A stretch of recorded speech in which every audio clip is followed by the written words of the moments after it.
Փառք Տիրոջը։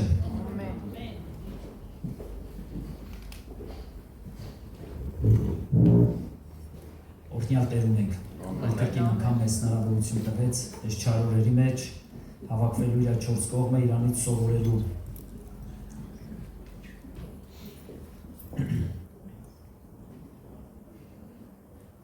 Այսօր մի հատ խոսք կա սրտիս մեջ, որ ուզում եմ ձեզ հետ կիսվեմ։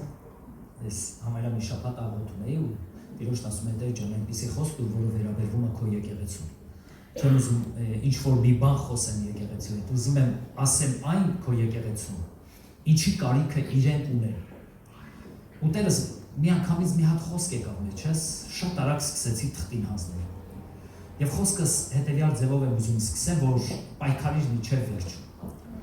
Հոգևոր կյանքը դա պայքար է։ Մարմնավոր կյանքն էլ է պայքար։ Կյանքի մեջ այդպիսի բնագավառ չկա, որտեղ պայքար չլինի։ Բիզնեսի բնագավառում պայքար է, ուսման բնագավառում պայքար է, ցանկացած աշխատանքի բնագավառում պայքար է, եկեղեցիական ինչ իրավիճակի մեջ ուզում ա մտնես, այդ բնագավառի մեջ պայքար է։ Կամ պետք է պայքարենք հաղթելու համար, կամ պետք է մեր ձեռքերը բարձրացնենք պարտվելու համար ու պարտվենք։ Բայց Տերը մեզ չի կանչել պարտության համար։ Աստված մեզ կանչել է, որ մենք հաղթենք։ Եվ սկսեցի խոսքս ձևակերպել հետևյալ ձևի։ Եվ ուզում եմ այս խոսքերը, եթե ամբողջ քարոզիցս ոչ մի բան չհիշես, այս մի նախադասությունը կհիշես։ Սա իմ խոսքի վերնագիրն է։ Մենք կհոգնենք, բայց չենք սպառվի։ Թեկուզ ոչ մի բան չհիշես քարոզիցս, այս մի նախադասությունը կհիշես։ Մենք կհոգնենք, բայց չենք սպառվի։ Կա մարդ, որ չի հոգնում մեզ երկրի վրա։ Ես չեմ պատկերացնում մի հատ մարդ, որը երկրի վրա չհոգնի, որ ասի ես չեմ հոգնում։ Ես միշտ թարմությունից թարմություն եմ գնում, ամեն բանի մոտ լավ է, երբեք ոչ մի անգամ էլ չեմ ուզեցել դաժե շուտ երկինք գնամ։ Քանի անգամներ ա եղել, հենց մեր կյանքի մեջ պրոբլեմներ շատանում են, առաջի բանը որ ուզում ենք, ասում ենք արի եփենք մեռնելու գնանք երկինք, պրծնենք այս աշխարհից։ Մանավանդ այս պատերազմական իրավիճակները, մանավանդ կյանքի անհաջողությունները, սատանան ծարաբեռնելու ընդունակություն ունի։ Նա այնքան հոգսերով է մեզ ծարաբեռնում, մինչև մենք հոգնենք։ Լավ տեսեք, մարդկանց կյանքի մեջ բերում է հիվանդություններ։ Հիվանդությունների պատճառով սկսում ենք հոգնել։ Ասում ենք մեռնենք շուտ պարծնենք այս վիճակից։ Սոված ենք, ծարավենք, պարտքեր ունենք, շուտ մեռնենք, պարծնենք։ Հոգնում ենք, չենք ուզում երկար ապրենք այս երկրի վրա։ Մի կողմից բանկեր, մյուս կողմից այս երկրի իրավիճակները, ընտանեկան պրոբլեմներ, խնդիրներ, ծնողների կողմից, երեխաների կողմից, բարեկամների կողմից, ընկերների կողմից, ուզում ես շուտ գնաս։ Գիտեք, այս ամենի մեջ նկատեք ու տեսեք, որ սատանայի մատը միշտ գործում է, եւ նա ամեն ինչ անում է, որ մենք հոգնենք այս կյանքի մեջ։ Սկսեցի մի քանի բաներ նկատել Աստվածաշնչի մեջ։ Որոշ մարդիկ կան, որոնց մասին խոսել են, բայց որոշները կան, որ չեն խոսացել, բայց ուզում եմ հենց այդ կետի վրա այդպես գնանք։ Աստծո հզոր մարգարեներից մեկը, որին որ բոլորս համարյա լավ գիտենք, որը որ հրաշագործ անձնավորություն էր, արեց գերբնական բաներ, դա Եղիան էր։ Բայց Եղիայի կյանքի մեջ այնքան շատ պրոբլեմներ կային, որ Սուրբ Գիրքը տալիս է, որ Եղիան ուզում էր մեռնել։ Դրա մասին գրված է 3-րդ թագավորաց 19:4-ի մեջ։ Ասում է Եղիան պարտեց, քնեց եւ ուզում էր մեռնել, հոգնել էր։ Մարդիկ, որ հոգնում են, ուզում են մեռնել, մտածում են քնենք, միգուցե հանգստանանք, կամ քնենք ու էլ չարթնանանք։ Բայց հետաքրքիր է, Եղիաներ էր այդպես մտածում ու քնեց, մեկ էլ հանկարծ հրեշտակը արթնացրեց Եղիային։ Եղիան աչքերը բացեց, երկնային տեսիլքի մեջ է։ Եվ հրեշտակը ասեց. «Վեր կաց, կեր, խմի»։ Վեր կացավ, կերավ, խմեց, նորից քնեց։ Ուզում էր մեռնի, հոգներ էր ամեն ինչից։ Նորից հրեշտակը հրեց, ասեց Եղիա, վեր կացավ, ասավ կեր, խմի։ Եվ 40 օրվա ճանապարհ գնաց Եղիան։ Եկեք նայեք, թե ինչ է կատարվում մարդու կյանքի մեջ, երբ որ մարդը ինքը անհատապես Տիրոջ հետ հանդիպում չի ունենում, ինքը սկսում է կյանքից հոգնել։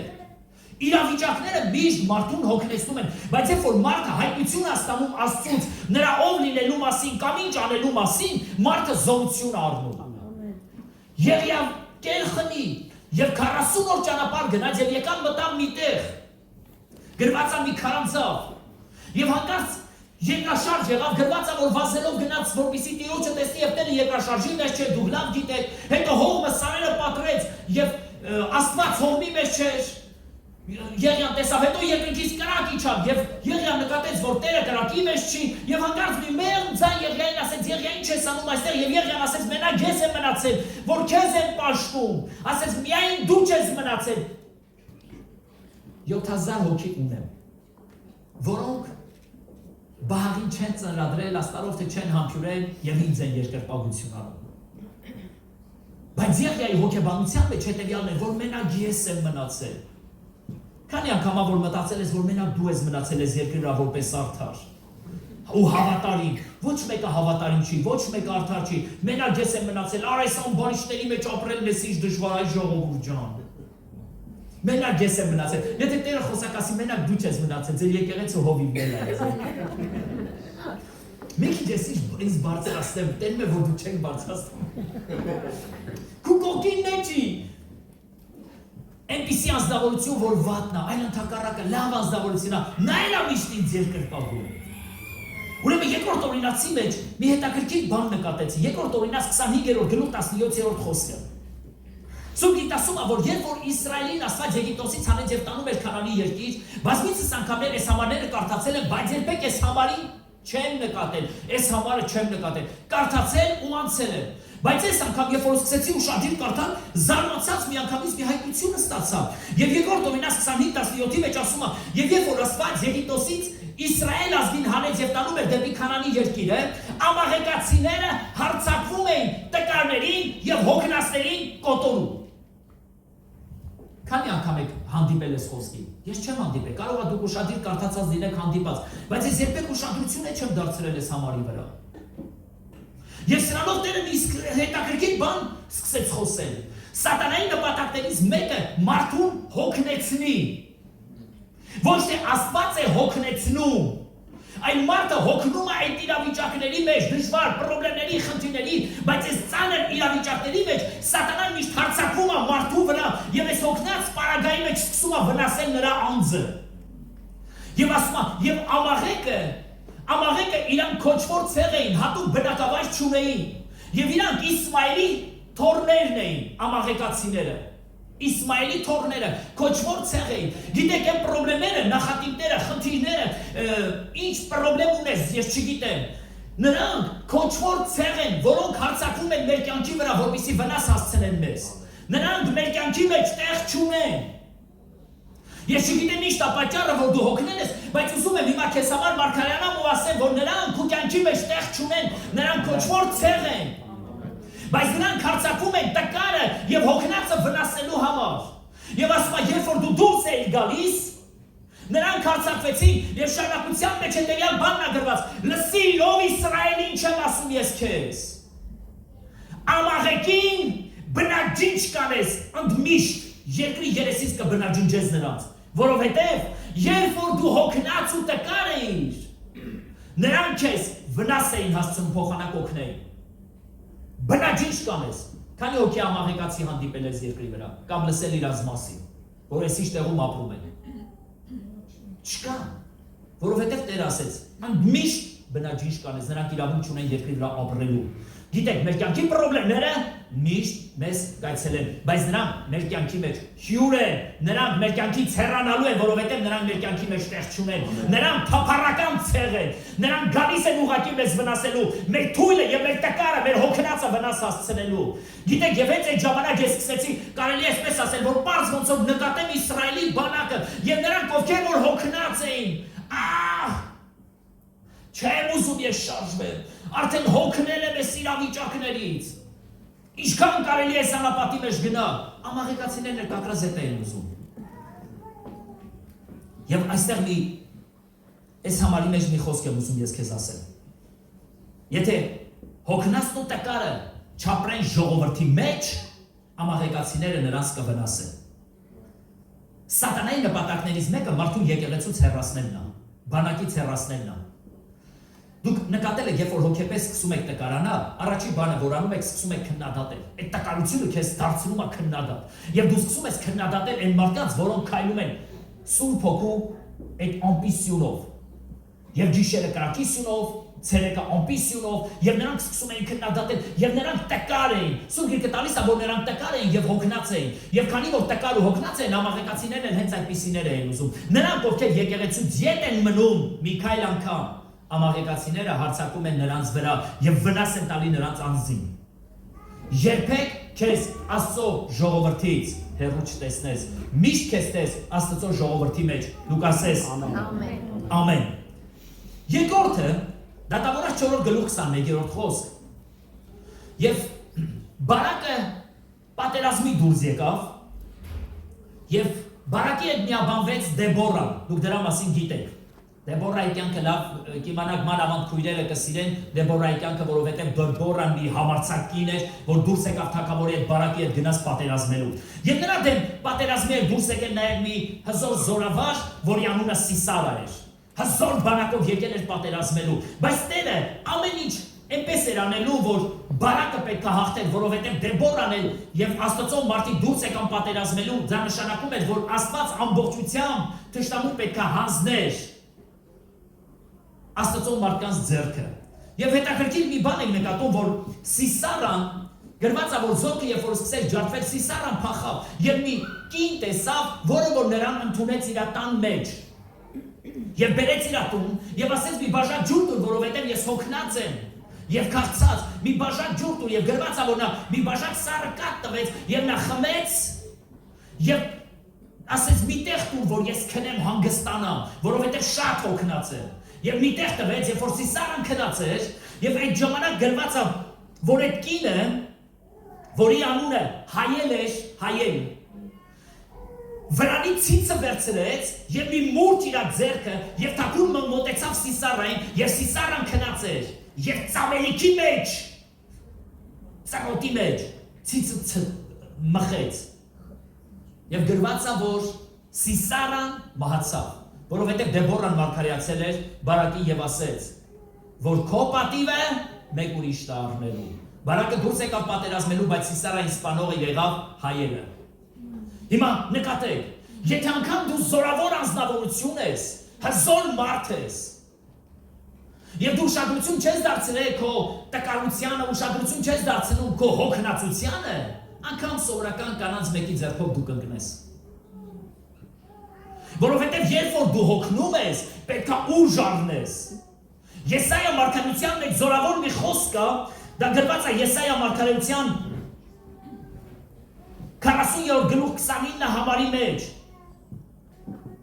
ասում է նա է հոգնածին ուժ տվողը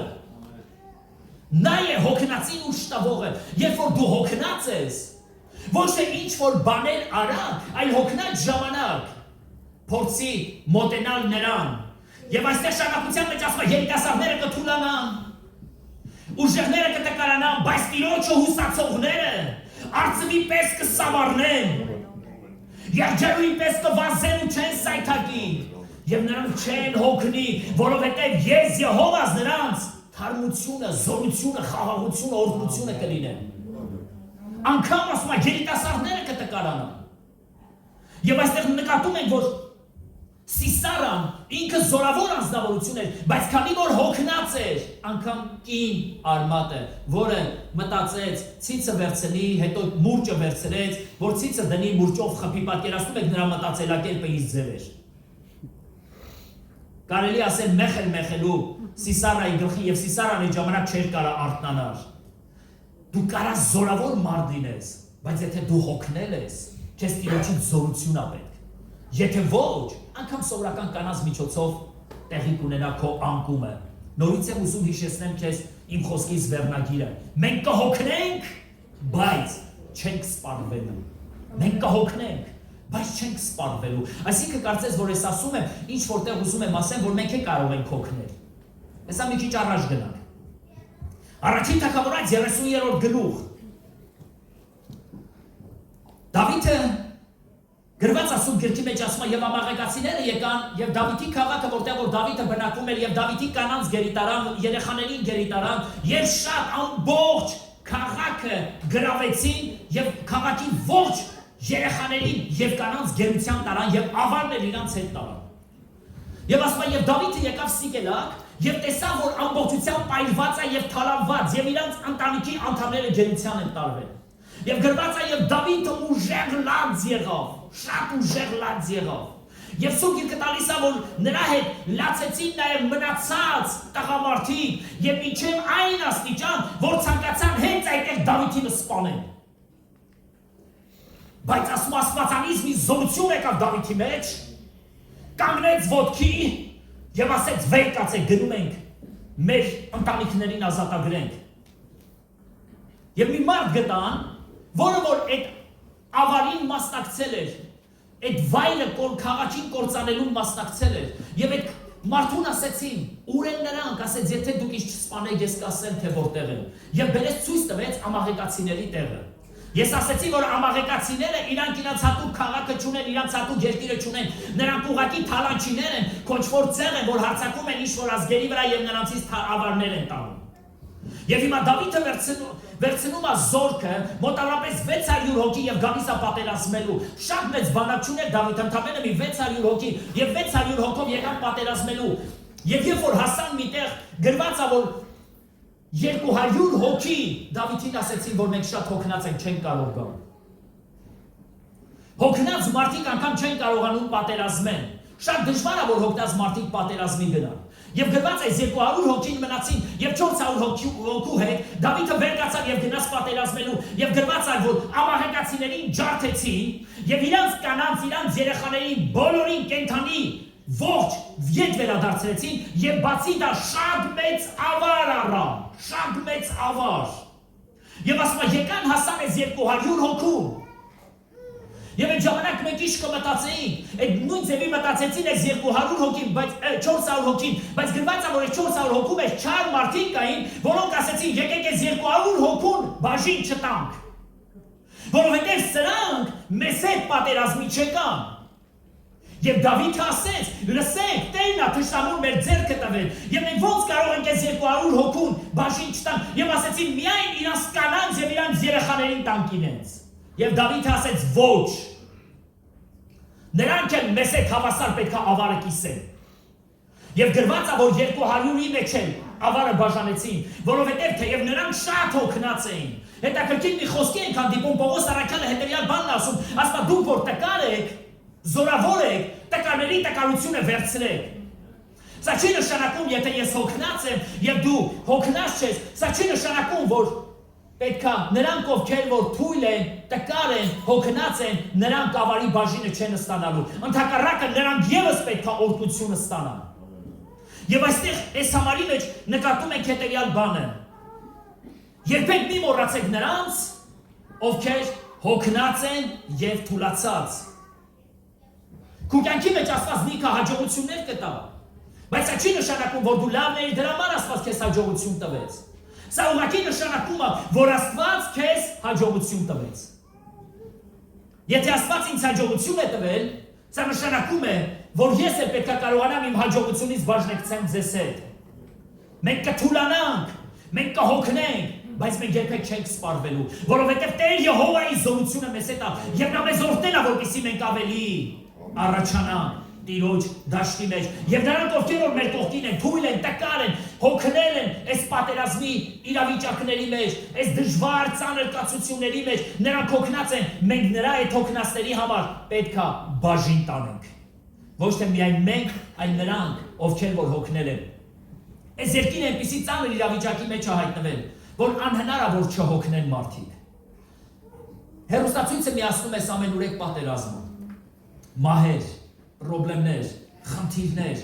ու այնքան շատ պրոբլեմներ ու խնդիրներ, որ սկսում ես հոգնել։ Նայում ես կողքինիդ ու հարց ես տալիս, ոնց անենել մեզ մեր վերջը։ Ինքն էլ դծված զորությունով ասում է շատ վատ։ Որովհետև նոր մի քիչ առաջ քեզանից առաջ ես էլ ուրիշ ալիք էի նայում, նա էլ ուրիշ վատ բաներ ցույց տալիս։ Նկատել եք, որ հեռուստացույցով ամենաշատ վատ բաներն են ցույց տալի, ամենաշատը վատ բաներն են ցույց տալիս։ Անգամ ինտերնետով։ Մի ուրիշ բան ասեմ, բայց ոչ մեկի մի ասա։ Իսկ դու նկատել ես, որ երբ որ վատ բան են ցույց տալի, ավելի ուշադիր ես նայում, քան լավ բանը։ Ես էլ ձև եմ դարձել արդեն։ Հենց որ վատ բան են ցույց տալի, ուշադիր նայում եմ լատենա, մեզ ինչու կատարվել։ Հանկարծ մեկ էլ բացահայտեցի այսօր առավոտյան, որ Ամերիկայի նախագահի վրա կրակել է, բայց սաղ ամրացել։ Չեն կարողացել վնասել։ Վատ բան, լրիվ կարդացի, որ լավ բան ալինում։ Թերթում ենք, արագ անցնում ենք, վատ բաներին ենք հիմնականում ուշադրություն դարձնում։ Քանի հոգի կա, որ սուրանկյուն է, հավայ այսինք ստեղ հայկական ալիքները չի բռնում։ Սուրանկյուն կա, չէ՞, Հայաստանում, որ պրոբլեմատիկ խնդիրներ բաներ են, չէ, հիսավազուսամներ է, չէ, սուրանկյուն է, կամ ոստիկանության հետ կապված ինչ-որ բաներ, 02 այդ բաները շատ ուշադիր մենք սկսում ենք ուսումնասիրել, բան տեսնել, թե ինչեր է կատարվում այն երկրի վրա բան։ Միշտ են եղել այդպիսի բաները, միշտ են լինելու են։ Քանի գնում է ճգնաժամը ուժեղանում է, քանի գնում պատերազմական իրավիճակներն ուժեղանում են, քանի գնում է խնդիրները, նեղությունները, դժվարությունները, բայց սա երբեք չի նշանակում, որ մեզ համար զորություն չկա։ Ամեն։ Նայենք ավելի առաջ։ Երկրորդ թագավորաց 17-րդ գլուխ 1-ից 2-րդ խոսքերը։ Եվ Աբիսողոմը դուրս եկավ իր հայր Դավիթի դեմ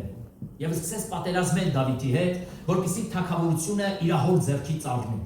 Որովհետեւ տեսավ, որ Դավիթը շատ տղաներ ունի եւ մտածում էր, որ թերևս թագավորությունը իմ հորից հետո իմ եղբայրներից մեկին է լինի, ավելի լավ կլինի, որ ես ուժի զորով վերցնեմ այս ամենը։ Եվ վեր կացավ իր հոր դեմ։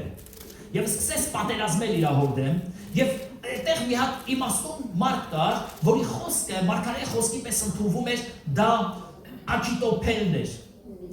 Այս Աքիտոփելը խորհուրդներ էր տալիս։ Եվ Աբիսողոմին հետևյալ բան ասեց, լսի, քո հայրը զորավոր մարդ է, բայց եթե այսքան հազարով մենք դուրս գան նրա դեմ, նա հիմա կլինի անապատում, ես նրանք սովին մատնված են հիմա եւ հոգնած է նրա զորքը, որովհետեւ որևէ մեկը նրանց չի կերակրելու։ Արի ինձ այսքան զոր տուր, ես դուրս գամ եւ գնամ պատերազմեմ եւ ամենաառաջինը, որ վնաս կտամ, թագավորին կսպանեմ։ Ու Աբիսողոմը լավ զգաց Աքիտոփելի այս խորհրդից, որ հորը կսպանի։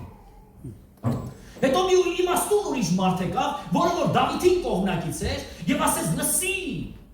դու գիտես, որ քո հայրը զորավոր մարդ է եւ Աքիտոփելի խորհուրդը արդեն անցած դարերի խորհուրդ է։ Բայց ճիշտ էր Աքիտոփելը ասում։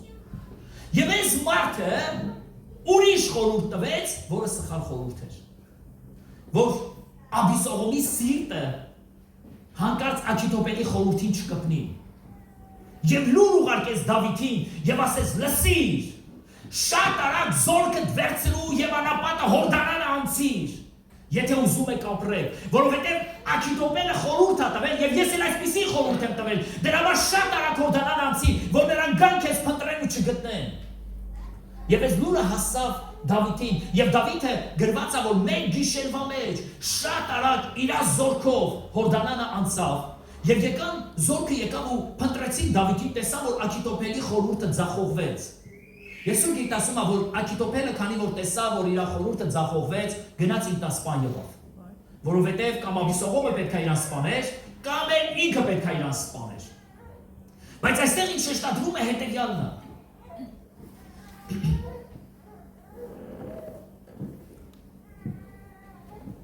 Անկամ հոգնած ժամանակը որոշում արա գետը անցնելու, դա գրված է 17-րդ գլուխ 22-րդ խոսքը։ Թեև հոգնած էին, բայց միևնույնն է, դա ոչինչ չէր նշանակում, անգամ իրանց հոգնած ժամանակ իրանք պետք է իրանց այդ գետը անցնեին։ Եթե անգամ հոգնած ես եւ ոչ մի բան չես ուզում կյանքիդ մեջ անես, պետք է վեր կենաս եւ այդ հոգնած իրավիճակի մեջ ինչ-որ մի բան անելու ես։ Միգուցե Տերը քեզ հրավիրում է աղոթքի, որ դու կանգնես աղոթքի։ Միգուցե Աստված ուզում է, որ դու գնաս եկեղեցի։ Միգուցե Աստված ինչ-որ մի բան է քեզ ասում, որ դու անես, բայց դու շատ հոգնած ես, որովհետեւ ճիշտ քո կյանքի մեջ այնպես չի, ինչ որ դու մտածում ես։ Եվ այս քո կյանքի իրավիճակները քեզ հոգնեցրել են։ Եվ հիմա Տերը քեզ հետեւյալ խոսքն է տալիս, Թեև դու հոգնած ես, բայց շատ արագ պետք է դու այդ գետը անցնես։ Եթե դու ուզում ես ապրես, պետք է դժվարություններ ճեղքես։ Դու չես կարող կպարկես ու ասես, Աստված ինձ պահապան է։ Ուզում եմ ես ձեզ մի հարց տամ։ Դավիթ թագավորին ով էր ընտրել որպես թագավոր։ Աստված։ Աստված կարող է Դավիթին պահել, թե չէ։ Բայց չէ Դավիթը փախնում։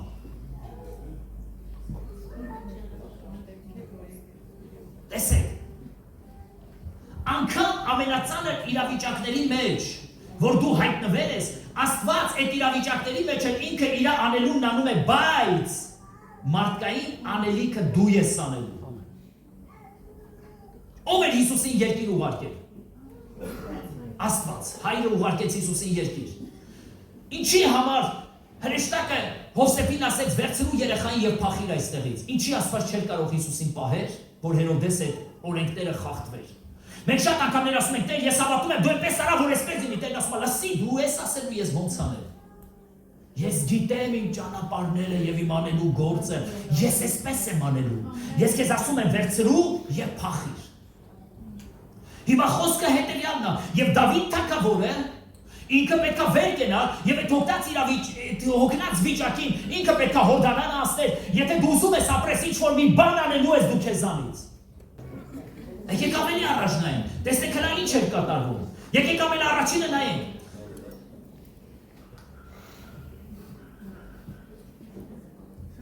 Եթե դու հոգնել ես, ուտը կարացել ես եւ ժողովրդի հետ չքայլես, անպայման կսպառվես։ Սա ամենաառաջի կետս էր։ Եթե դու հոգնած ես ուտը կարես եւ չքայլես ժողովրդի հետ, անպայման կսպառվես։ Նկատել եք, որ շատ մարդիկ ասում են, այ մարդ, ես իմ անելիքը գիտեմ, խես չգիտեմ ինչ եմ անելու։ Եկեղեցուց հեռու կյանքով ապրում են։ Այդ մարդիկ արդեն սպառված են, որովհետև ամաղեկացիները այդպիսի մարդկանց են փնտրում։ Մեկ, երկրորդը, եթե դու հոգնած ես, անգամ զորավորներին կանայք կարող են հաղթել։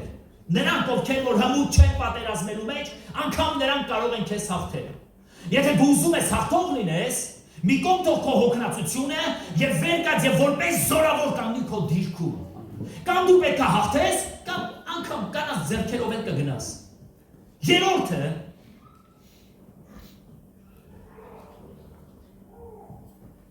երբեք քո կյանքի մեջ մի մոռանա նրանց, ովքեր որ հոգնած են եւ բեռնավորված։ Միշտ մտածի այն Աստվածը, որը որ քեզ օրհնություն է տվել, այդ նույն Աստվածը նաև այդ օրհնությունները տվել է, որ դու նրանց, ովքեր բաժին չունեն, նրանց բաժին տանես։ Օրհնության պատճառ եղեք։ Հաջորդը, անգամ հոգնած եք ժամանակ, վեր կաց եւ գետը անցիր։ Մի մտածիր, որ ես Աստված ինքը կանի։ Քանի անգամներ ա եղել մարդիկ, Աստված կանի, Աստված տվել, Աստված կանի։ Գիտեք, հաճախակի մենք մեր անելիքը գցում ենք Աստծո վրա, Աստված կտա, Աստված կանի։ Լսի, այդ վաղուցված շատ շուտվա հեքիաթներ է սրա։ Անելու ես դու այն, ինչ որ դու ես անելու, Աստված անելու է իրանը, դու անելու ես քոնը։ Տեր, ես խնդրում եմ, որ դու ինձ, ասենք, խնձոր տասուտ եմ։ Տերն ասում եմ, շատ լավ ես անում, մի հատ տնկի դիր, այդ տնկի պտուղ ա տալու, ու դու ուտելու ես։ Չէ, առանց դրա։ Առանց դրա միշտ խնդրելու ես դա։ Մի օր ողորմություն կլինի, մի օր։ Դու անելու ես այն, ինչ որ Աստված ուզում է, որ դու անես։ Երբեք քո անելիքը Աստծո վրա մի գցիր։ Մարդը անում է իր անելիքը, Աստված անում է իր անելիքը։ Հիմա Դավիթ ժամանակ է, որ դու վեր կենաս ու Հորդանան անցնես, որովհետև թշնամիները քեզ են փնտրում։ Կամ դու պետք է ապրես, կամ դու պետք է մեռնես։ Բայց քանի որ իմ ձեռքը քեզ հետ է եւ ես եմ քեզ ընտրել, վեր կաց եւ անցի։ Հաջորդը, երկրորդ թագավորաց 21-րդ գլուխ 15-17-րդ խոսքերի մեջ հետեւյալ բանն է գրված։ Ասում է, եւ Դավիթը հոգնեց։ Եվ Դավիթը հոգնեց։ Կարելի ասել, որ այս հոգնել բառը դա սովորական մի բան էր արդեն դարձել։ Պատերազմի մարդիկ միշտ են հոգնում են։ Եթե մենք պայքարի մարդիկ ենք եւ պատերազմող մարդիկ ենք, մենք կհոգնենք։ Գիտեք ովքեր չեն հոգնում։ Նրանք ովքեր որ գոհություն չունեն, մահացել են վաղուց, նրանք չեն հոգնում։ Ես ձեզ ավելին ասեմ, Մաղաքիա մարգարեության մեջ գրված է, եւ Տերը ասեց, ես արդեն հոգնել եմ ձեր զրույցներից։ Ով ասեց։ Տերը։ Ես արդեն հոգնել եմ ձեր զրույցներից, որովհետև միշտ բացասական բաներ եք խոսում իմ մասին։ Ես ձեր համար լավն եմ անում, դուք իմ մասին միշտ վատն եք խոսում։ Եկեք ուշադրություն դարձնենք, տեսենք ես ինչ է կատարվում։ 21-րդ գլուխ 15-ից 17-րդ համարների մեջ ասում է եւ Դավիթը հոգնեց եւ Էսիբենով անունով մի հատ մարդ կար, որը նոր նիզակ ուներ, նոր սուր էր վերցրել իր ձեռքը, ասում է վեր կացավ եւ որպեսզի Դավիթին սպաներ։ Եվ երբ որ ուզում էր Դավիթին սպաներ, մեկ ուրիշ մարդ վեր կացավ, որը Դավիթի ծառաներից էր եւ նրա անունը Աբեսա էր, եւ վեր կացավ եւ մի հարվածով գետնին փռեց այդ փղշտացուն։ Տեսեք, որ ժամանակ էր թշնամին ուզում Դավիթին սպաներ, երբ որ Դավիթը հոգնել էր։ Հոգնած մարդիկ չեն կարողանում պատերազմել, թեև նրանք լավ պատերազմի մարդիկ են, բայց երբ որ դու հոգնում ես, ձեռքերը թուլանում են։ Ստեղ մի կարևոր միտք ունեմ, որ ուզում եմ քեզ փոխանցել։ Բայց միջև այդ միտքը եկեք մի քիչ ուշադրություն դարձնենք։ Ասում է, եւ Էսիբենովը վեր կացավ, որպեսզի Դավիթին սպաներ։ Էսիբենով բառը նշանակում է պտղաբեր տեղը ապրող մարդ։ Ինքը Էսիբենովը, քանի որ փղշտացի էր, փղշտացիներն էլ թափառական խումբ էին, թափառական ցեղ էին։ Իրանք իրանց հատուկ երկիրը չունեին փղշտացիները։ Նրանք ապրում էին այստեղ, այնտեղ, թափառական խումբ էին։ Եվ սրանք մի սիրում էին ուրիշի տնկած այգիների պատուղները վայելեն։ Եվ Էսիբենով բառի թարգմանությունը հետևյալն է՝ պտղաբեր տեղը ապրող մարդ։ Նրանք ման էին գալիս ապրել այնպիսի տեղ, որտեղ որ պտղաբեր է։ Բայց ասում է Աբեսան վեր կացավ եւ մի հարվածով զարկեց։ Աբեսա բառը նշանակում է պտղի հայր։ Ուշադրություն դարձրեք։ Մեկը ուզում է ապրի պտղաբեր տեղում, մյուսը այդ պտղի հայրն է։ Փղշտացիները, պրոբլեմները, խնդիրները, հիվանդությունները, այն ինչ որ քեզ շրջապատել են, նրանք չեն պտղի տերը, նրանք փորձում են պտղաբեր տեղը ապրեն։ Պտղի տերը դու ես։ Այն հոգին է, որը ապրում է քո մեջ։ Մենք պետք է կարողանանք լցվենք այդ Սուրբ Հոգով եւ վեր կենանք եւ մեր կյանքի պրոբլեմների ու խնդիրների հարցը լուծենք։ Հասկանալի է ինչի մասին եմ խոսում։ Թշնամին միշտ ուզում է կանգնեցնի այն, ինչը որ մեզ է պատկանում եւ նա փորձում է մեր ձեռքից վերցնի մեր պտուղները։ Բայց գրված ասում է, բայց Աբեսան վեր կացավ եւ հենց այստեղ իմ գաղտնի խոսքն եմ ուզում ձեզ նվիրեմ, գաղտնի նախադասությունս ուզում եմ ձեզ նվիրեմ։ Եթե դու չունես Աբեսաներ քո կողքին, ես քեզ ասեմ, դու այդպիսի մարդկանց ձեռքով կընկնես, որովհետեւ դու քո կյանքի մեջ հոգնած մարդ ես։ Քեզ պետք են այդպիսի մարդիկ, որոնք քո աչքի ու ձախ կողքերին նստած են որպես Աբեսաներ, որոնք պտղի հայր են, որոնք Սուրբ Հոգու պտուղներով լիքն են, որոնք որ պտուղները իրանց է պատկանում, ոչ թե իրենք ապրում են միտեղ, որտեղ պտղաբերություն կա։ Թշնամին ամեն ինչ անում է, որպեսզի քեզանի խլի քո պտղաբերությունը։ Բայց քո կողքին պետք է այդպիսի մարդիկ, երբեք միայնակ պատերազմ դուրս մի արի։ Երբ որ դու միայնակ ես, դու կհոգնես։ Եթե դու հոգնած ես, դու հոգնող չունես։ Բայց երբ որ քո կողքին կան մարդիկ, որոնք պատրաստ են քեզ օգնելու, ես քեզ ասեմ, դու կհոգնես, բայց չես սպառվելու։ Որովհետև նա քո զորությունը կլինի, նա քեզ համար ելք կտա։ Երբեք միայնակ պատերազմ մի գնա։ Երբեք միայնակ ես երկրի վրա մի ապրի։ Այնքան եմ Տիրոջը շնորհակալ, որ Աստված իր եկեղեցին մի անձի վրա չկառուցեց, Քրիստոսի վրա կառուցեց։ Եվ մենք Քրիստոսի մարմնի անդամներն ենք եւ մեկս մյուսի շինության պատճառ ենք։ Եվ գրված է, որ երբեք աչքը կամ ձեռքը կամ ոտքը մյուս անդամներին չի ասի դու ինձ պետք չես, այլ մենք մեկս մյուսից լրացնողներ ենք։ Լսի Դավիթ, թեև դու օծված մարդ ես, թեև Տերը քեզ արդեն օծել է, բայց քո կողքին Աբեսաներ են պետք։ Գտիր մարդիկ, որոնք քո կողքին կլինեն աղոթքով,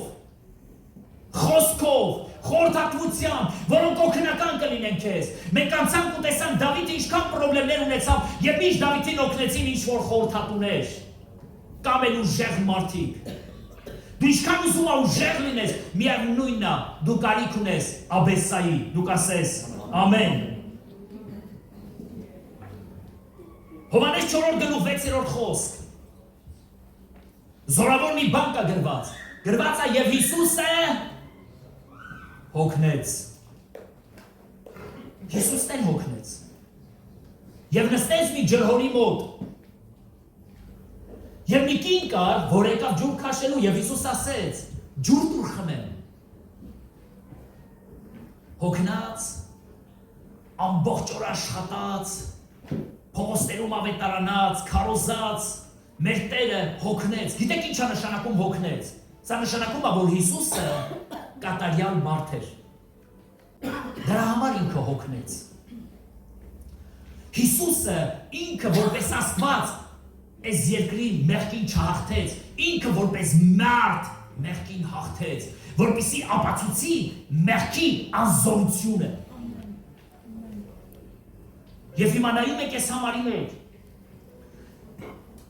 Եվ ասում աշակերտները եկան Հիսուսի մոտ եւ ասեցին. Վարդապետ, բան են բերել, գրված է, եւ ստիպում էին, որ ուտի, որովհետեւ նա քաղցած էր։ Վա, ստեղից մի հետաքրքիր բան ենք հասկանում, որ Հիսուսը հոգնած էր, որովհետեւ համ ծարավ էր, համ քաղցած։ Բայց Հիսուսն ասում է. լսեք, ես մի կերակուր ունեմ ուտելու, դա իմ հորս կամքը կատարելն էր։ Ասում է, ես ուշտեմ, կերել եմ։ Ասում է, ինչ որ մեկ է, միթե սրան բան տվեց ուտելու, բայց իրա քաղցը հագենում էր, երբ որ իրա հոր կամքը կատարում էր։ Եկեղեցի, գիտեք մենք երբ ենք հագենալու, երբ որ մենք մեր հոր կամքը կատարենք։ Երբ որ դու ինչ-որ մի լավ բան ես անում, ուշադրություն դարձրու քաղցը դելա քեզանից հեռանում։ Ասում են, դե լավ հաց ունենք, ասում ես ուտենք էլի, բայց իրանք սաղ սոված են։ Դու մի հատ լավ բան ես արել, իմ հետ շատ է կատարվել այդ ձև։ Լավ ծառայություն եմ արել, եւ նստել եք ասել են, դե կեր, չես ուզում ուտես։ Զգում ես, որ դու քաղցած չես, բայց մինչև ծառայությունը, մինչև այդ գործը դու ահավոր քաղցած ես, բայց ծառայությունից հետո կարծես ինչ-որ մեկը քեզ կերակրած լինի, եւ աշակերտներն ասում են, դե կեր ստիպում են քեզ, որովհետեւ գիտեն, որ ոչ ջուր ես խմել, ոչ էլ հաց ես կերել։ Կեր։ Եվ Հիսուսն ասում է, ես կերակուր ունեմ ուտելու, դա իմ հորս կամքը կատարելն է։ Երբ որ մենք մեր հոր կամքը կատարում ենք, ուշադրություն դարձրեք ինչքան եք հագենում, որովհետև եկեղեցու կերակուրը դա հոր կամքը կատարելն է։ Հիսուսն էլ հոգնեց, Դավիթն էլ հոգնեց։ Աստծո հզոր բոլոր մարդիկ էլ հոգնեցին, այսօր մենք էլ ենք հոգնում։ Բայց ինչքան ուզում է հոգնես, երբեք մի թուլացի, երբեք մի հուսահատվի, որովհետև քեզ համար օրդության դռներ կա բաց։ Տերը ինքն է քո քաղցը հագեցնելու, քո ծարավը ինքն է կշտացնելու։ Այս աշխարհի իրավիճակները, երբ որ մեզ այցելության են գալիս, նրանք գալիս են մեզ հոգնեցնելու։ Սա սատանայի ծրագիրն է, որ մենք հոգնած մարդ լինենք։ Հայերը մի խոսք ունեն, չէ՞։ Այ հոգնած։ Այ հոգնած։ Որովհետև մենք այնքան ենք հոգնում, այս աշխարհի հոգսն ու բեռը մեր ուսերի վրա դրած է ու մենք շատ ենք հոգնում, շատ։ Եվ սատանան ոչինչ չի խնայում, հենց այդ հոգնած իրավիճակի մեջ փորձում է քեզ վնաս հասցնի։ Վնասում է քեզ, որովհետև դու հոգնած ես, որովհետև դու քո կողքին մարդ չունես, որովհետև երբ որ Աստված քեզ ավար տվեց, դու այդ ավարը միայնակ կերար, երբեք 200 հոգու համար բաժին չհանեցիր։ Վաղներ նրանք են զորավոր լինելու եւ լսի դու 400 հոգի, մյուս օրն էլ դու ես տկար լինելու եւ հոգնած ես լինելու։ Եթե դու այսօր հոգնած ես, սա չի նշանակում, որ քեզ ավար չի հասնում։ Զորավորները նրա համար են, որ տկարների համար կերակուր պատրաստեն։ Անկամ եթե դու հոգնած ես, երբեք մի զրացի մտնես բանակի մեջ, միշտ ապրի ժողովրդի ու բանակի մեջ, եթե դու ապրես դրսում, միշտ իմացի ամաղեկացիները քեզ նման մարդիկ են որոնում, որպեսզի քեզ սպանեն, ոչնչացնեն։ Ինչ դժվարություններ կա քո կյանքի մեջ։ Ինչի համար ենք մենք շատ հոգնած, շատ։ Եկեք գնանք դեպի Տերը։ Եկեք գնանք այն քարանձավը, որտեղ Տերն է։ Որտեղ Տերը կասի, ինչ ես անում այստեղ, Եղիա։ Ինչ ես անում այստեղ։ Դու ուզում ես մեռնես, բայց ես քեզ ծրագիր եմ ուզում տամ։ Օրը մահվան օր չի։ Օրը գործելու օրը։ Դու գնա Եղիա, Ասորստանի վրա, այսինչին թագավորոցի։ Իսրայելի վրա այսինչին թագավորոցի։ Եվ քեզ համար աշակերտ վերցրու Եղիսեին, որովհետև մի նոր գործի ժամանակ է սկսվում քեզ համար։ Ոչ թե մենք պետք է մտածենք մեր հոգնածության մասին, այն մարդ հոգնել է, մեռնել։ Լսեք, հավատացյալի համար ամենահեշտ բանը հոգնած մեռնելն է, որ մեռնենք ու գնանք երկինք։ Ամենահեշտ բանը։ Բայց Տերն ասում է, լսի, այդ դու ես ուզում որ շուտ գնաս։ Բա ով է ծառայելու, ով է գործելու։ Դու ուզում ես Եղիա շուտ մեռնես, բայց ես ուզում եմ, որ Ասորստանի վրա թագավորոց ես, այսինչին Իսրայելի վրա այնինչին, եւ քեզ համար Եղիսեին որպես աշակերտ վերցնես, այսինքն մի նոր ծառայություն էր մտնում Եղիան։ Հիմա իջի Եղիա եւ գնա հանդիպի Աքաբի հետ, քու կյանքի խնդիրների հետ հանդիպի։ Երբ որ մենք Աստծուց հայտնություն ենք ստանում, մեր կյանքի խնդիրները մեզ համար դառնում են չնչին, փոքր։ Ինչքան ուզում ես դու հոգնած լինես, երբ որ դու հայտնություն ես ստանում, դու գերբնական էներգիա ես ստանում, Աստծուց ուժ, զորություն ես ստանում, քո խնդրին դու նայում ես սովորական աչքերով, որ նա գոյություն չունի։ Կա ստեղ մարդ, որ ինքը խնդրեմ չունի։ Կա մարդ, որ խնդիր չունի։ Գիտեք, ամեն մեկս մեր չափով խնդիրներ ու խնդիրներ ունենք։ Բայց մենք բոլորս իրար շփվում ենք։